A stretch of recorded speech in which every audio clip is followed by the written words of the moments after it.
नमस्कार। राशि मंथन में आपका स्वागत है। भावानुसार ग्रह फल की श्रृंखला हमारी जारी है। तो इसमें जो 7 ग्रह हैं, असली जो 7 ग्रह, वास्तविक जो 7 ग्रह हैं, वो हम पूर्ण कर चुके हैं।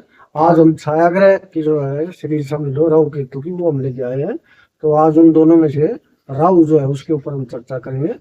तो राहु जो है वास्तव में ये कैसा ग्रह है, छाया ग्रह इसको क्यों कहा जाता है, तो पहले उसको हम समझेंगे। तो पहले एक पौराणिक जो कथा है हमारी, तो उसकी चर्चा मैं करूंगा। कि पौराणिक कथा ये है कि समुद्र मंथन जब हुआ था, तो उस समय देवता और राक्षस दोनों ने मिलकर समुद्र मंथन किया था, और उसमें अनेक चीजें निकल रही थी। तो उसमें जब अमृत निकला, तो राक्षसों में और देवताओं में उसके लिए संघर्ष हुआ। और विष्णु, जो कि कोई भी समस्या किसी भी देवता के कारण आ जाओ, तो विष्णु उसका समाधान करते हैं। तो विष्णु ने मोहिनी का रूप धारण करके, और वो जो अमृत का जो कलश था वो हासिल कर लिया, और उसने जो है सबसे पहले देवताओं को बांटना शुरू किया अमृत। तो उसमें जब देवताओं को बांट रहे थे, मोहिनी का रूप उन्होंने धारण कर रखा था, तो एक स्वर भानु नाम का राक्षस था, वो चुपचाप आके और देवताओं वाली जो है पंक्ति में बैठ गया।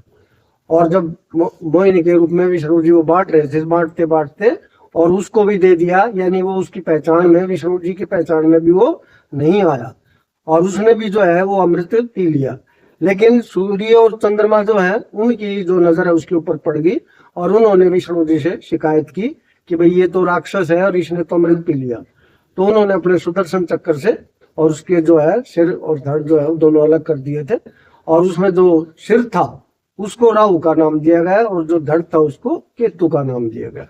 तो पौराणिक कथा हमारी जो है वो राहु और केतु के बारे में ये है। अब जहां तक वैज्ञानिक जो दृष्टि का सवाल है, तो ये माना जाता है, और नासा और इसरो ने भी इस चीज को माना है, कि जो हमारी चुंबकीय शक्ति है सूर्य की, पृथ्वी की और चंद्रमा की, वो जहां आपस में जो कट करती है, जहां को टकराती है, काटती है, तो वहां एक अलग प्रकार की जो है ऊर्जा वो बढ़ती है, और उसमें एक का नाम राहु है और एक का नाम केतु है। और जब ये एक सीध में आते हैं, तो उस समय जो है सूर्य ग्रहण भी पड़ता है, और इधर जब राहु के साथ जो चंद्रमा आता है, तो वो चंद्रमा ग्रहण भी पड़ता है। तो ये इनका जो है आधार माना गया है, वैज्ञानिक आधार भी और पौराणिक आधार भी। अब वैसे राहु है क्या, तो ये प्रतीकात्मक जो कहानी है इससे भी थोड़ा अंदाजा आता है, जो पौराणिक कथा है, कि भी राहु जो है वो असलियत में जो नहीं है वो दिखने की कोशिश करता है, जिसको हम बोलते हैं भ्रम या छाया या ढोंग या पाखंड या बहरूपिया, ये हम कह सकते हैं। और धोखा तो उसने किया ही है, तो उसको धोखेबाज भी कह सकते हैं। अब यहाँ हमारी जो ज्योतिष में ये किस किस चीज का कारक है, तो वो अब हम चर्चा करते हैं यहाँ पर। तो ये पहला तो मैंने बता ही दिया, जैसे भ्रम और ये छाया और माया, बहरूपिया। उसके बाद जो है ये विदेश का मुख्य कारक माना गया है, यानी विदेश में राहु बहुत ज्यादा सफलता देता है, और उसमें उसका कारण भी है कि इसको निर्वासित या बहिष्कृत जो है वो ग्रह माना गया है। तो ये एक प्रकार से देश निकाला ही हो गया, तो वहां पर ये ग्रह काफी तरक्की करवाता है। उसके बाद जो है जो भी बुरे कर्म है, तस्करी है, जुआ है, सट्टा है, और बाकी जो भी इस प्रकार के कर्म है, जीव हत्या है, तो वो सारे के सारे, या जो नशे वगैरह है, ड्रग्स का जो धंधा है, वो सब इसके अंतर्गत आते हैं। फिर जो है इसको जो है विधर्मी माना गया है, और विशेषकर बल्कि जो है विरोध ये करता है, मानवता विरोधी भी है, समाज विरोधी भी है, कानून विरोधी भी है, यानी परंपराएं तोड़ने वाला ग्रह इसको माना गया है। त्वचा रोग, ये रोग क्या क्या करता है, विशेषकर जो त्वचा के रोग है, और खासकर जो क्रॉनिक डिजीज है, लंबी जो चलती है, उनका एक कारक माना गया है। फिर सांप को काटना भी इसके अंतर्गत आता है। महामारियां जितनी भी हैं, जैसे कोरोना वगैरह फैलाता है, जंग वगैरह जो होता है, वो सारी बीमारियां इसके अंतर्गत आती हैं। प्राकृतिक आपदा भी इसके अंतर्गत आती है, यानी अचानक से संसार में जो कुछ होता है उसका कारण राहु है। दुर्घटनाएं भी अचानक होती है, तो उसका कारण जो है वो राहु माना जाता है। फिर विष जो है, विष से संबंधित कोई भी रोग है वो भी है। डूबना, पानी में डूबना जो है वो भी इसी का जो कारण माना गया है। फिर जो इलेक्ट्रॉनिक्स के जो आइटम है, यानी आधुनिक युग में तो राहु का बहुत बड़ा रोल है, कि इलेक्ट्रॉनिक्स आइटम जितने भी है वो सब के सब राहु के अंतर्गत आते हैं। उसके अलावा जो हैवी मशीनरी है, बड़ी बड़ी जो मशीनें हैं, वो सब राहु के अंतर्गत आती हैं। अब तो ये किन जो है जीवों का कारक है, तो एक तो जो हमारे रिश्ते के हिसाब से जो दादा होता है वो राहु के अंतर्गत आता है, और जो जानवर है उनमें क्या आता है, बिल्ली जो है, हाथी है, खासकर हाथी, क्योंकि हाथी तो गुरु में भी आता है। तो जो मस्त हाथी जिसको कहते हैं, जो बिगड़ा हुआ हाथी, पागल हाथी, वो इसके अंतर्गत आता है। और जो सांप है, क्योंकि सांप तो इसकी आकृति है, तो सांप इसके अंतर्गत आता है। अब जो ये है हमारे किस किस हिस्से का, शरीर के किस हिस्से का जो है वो प्रतिनिधित्व करता है, तो क्योंकि ये सिर से ऊपर का ग्रह है, तो सिर से ऊपर जो भी चीजें वो सारी राहु के अंतर्गत मानी गई है। कान है, जीभ है, सिर है, गला है, ये सारी जो चीजें इसके अंतर्गत आती है। तो ये जो है हमारा राहु है। अब हम आते हैं कि जो प्रथम भाव, द्वितीय भाव, तृतीय भाव, चतुर्थ भाव, इनमें यदि ये बैठेगा तो क्या क्या परिणाम देगा। तो सबसे पहले हम प्रथम भाव लेते हैं। तो पहला भाव जो है हमारी पर्सनैलिटी का, शारीरिक व्यक्तित्व का भाव है। तो इसमें जो राहु है आमतौर पर ये देखा गया है कि वो इम्यूनिटी कमजोर करता है, क्योंकि यहाँ पर जो है ये इसका स्वामी जो कालपुरुष कुंडली में वो मंगल है, और यहाँ उसका जो बैठता है या कारक है वो सूर्य है, तो ये दोनों इसके शत्रु हैं। तो यहाँ पर राहु को ज्यादा अच्छा नहीं माना गया है। हाँ, इसके ऊपर अगर गुरु की, शुक्र की, बुध की, इनकी दृष्टि पड़ जाए तो फिर इसको अच्छा माना जाता है, वरना ये व्यक्ति को सुंदर भी नहीं बनाता। कोई न कोई जो है, कोई न कोई कमी जो है या तो रंग में दे देगा, या तो है कोई बनावट में दे देगा, या दांतों में दे देगा, कोई न कोई कमी छोड़ता हुआ देखा गया है। और जैसे इम्यूनिटी, मैंने पहले ही बताया कि इम्यूनिटी कमजोर होती है, यानी बीमारी इसको फटाफट लग जाती है, और खासकर ये बताया मैंने इस प्रकार की जो बीमारी है वो इसको लग सकती है। और जहां तक सौभाग्य का सवाल है तो वो इसके ऊपर प्रभाव किसका है उससे पता लगता है। बाकी यहाँ पर जो है मिश्रित हम इसका असर मान सकते हैं, क्योंकि ये कलयुग का राजा भी माना गया है।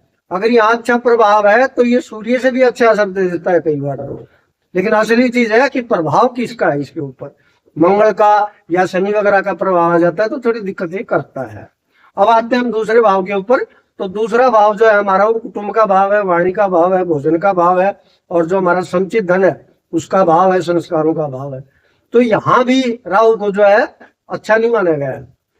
यहाँ पर जो है वाणी जो है वो कड़वी दे देता है, यानी वो जो है कुछ ना कुछ आउट ऑफ वे बोलेगा, कुछ ना कुछ ऐसा बोलेगा कि वो विवाद का विषय जो है वो बड़ी बन जाता है। उसके मुंह से जो बात निकलती है वो गाली गलौज भी कर सकता है अगर ज्यादा बुरा प्रभाव हो तो, या वो कुछ ऐसी बात कहेगा परंपराओं को तोड़ने वाली, यानी जो लीक से हटके, संस्कारों से हटके जो बात है वो बातें कहेगा। खाने पीने में भी अगर इसके ऊपर अच्छा प्रभाव नहीं है तो आमतौर पर मांसाहारी भी ये हो सकता है, और जो नशे वगैरह हैं उनकी भी आदत इसको पड़ सकती है।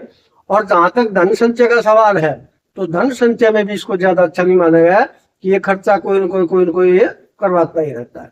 तो यहाँ भी ये शर्त है कि अगर इसके ऊपर अच्छे ग्रह का प्रभाव है, जो शुभ ग्रह हमारी कैटेगरी श्रेणी में, जैसे चंद्रमा है और बुध है, शुक्र है और गुरु है, इनकी अगर दृष्टि है तो फिर ये बहुत अच्छे परिणाम भी दे सकता है, बिल्कुल उलट परिणाम भी दे सकता है।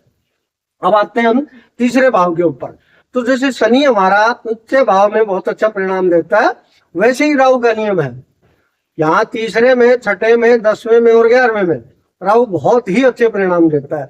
बल्कि जो है कुछ जो किताबें हैं उनमें तो इसको उच्च का माना गया है। जो तीसरा भाव हमारा या मिथुन राशि है उसमें उच्च का माना गया है। तो यहाँ पर ये काफी अच्छे परिणाम देता है। हाँ, एक कमी यहाँ जरूर छोड़ता है कि भाई बहनों से नहीं बढ़ती, या वो बीमार रहते हैं, या कई बार तो वो जो है गुजर ही जाते हैं। बाकी इसके लिए खुद पर्सनल, इसके लिए व्यक्ति के लिए राहु बहुत अच्छा असर करता है, यानी खूब पैसा कमाता है, खूब नाम कमाता है, और काफी जो है वो अपने कामयाबी हासिल करता है। तो यहाँ काफी पराक्रमी जो है वो फल देता है। अब आते हैं हम चतुर्थ भाव के ऊपर।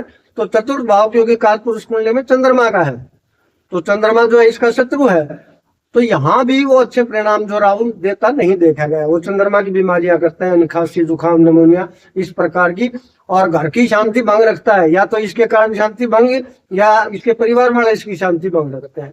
माँ के साथ भी इसकी ज्यादा नहीं बढ़ती, बल्कि यहाँ तक माना गया है जब ये पैदा होता है तो माँ को कोई न कोई जो है कष्ट होता ही है, या तो ऑपरेशन के द्वारा होता है या कोई न कोई कष्ट होता है, उसकी जान को खतरा होता है। और कई बार तो ये भी देखा गया कि इसकी 2 माएँ होती हैं, यानी एक माँ जो है किसी भी कारण से या तो चल बसती है या कोई कारण से जो है उसके पास नहीं रहती, तो दूसरी माँ जो है इसको पालती पोसती है। तो यहाँ भी मोटे तौर पर देखा जाए तो राहु ज्यादा अच्छे परिणाम नहीं देता। अच्छा अगर इसके ऊपर असर है तो मकान वगैरह, गाड़ियां वगैरह ये काफी अच्छी दे सकता है। वैसे इस भाव में इसका अच्छा परिणाम नहीं माना जाता। तो आज के लिए पहला, दूसरा, तीसरा, चौथा, आगे हम 5वां, 6वां, 7वां, 8वां लेके आएंगे। नमस्कार।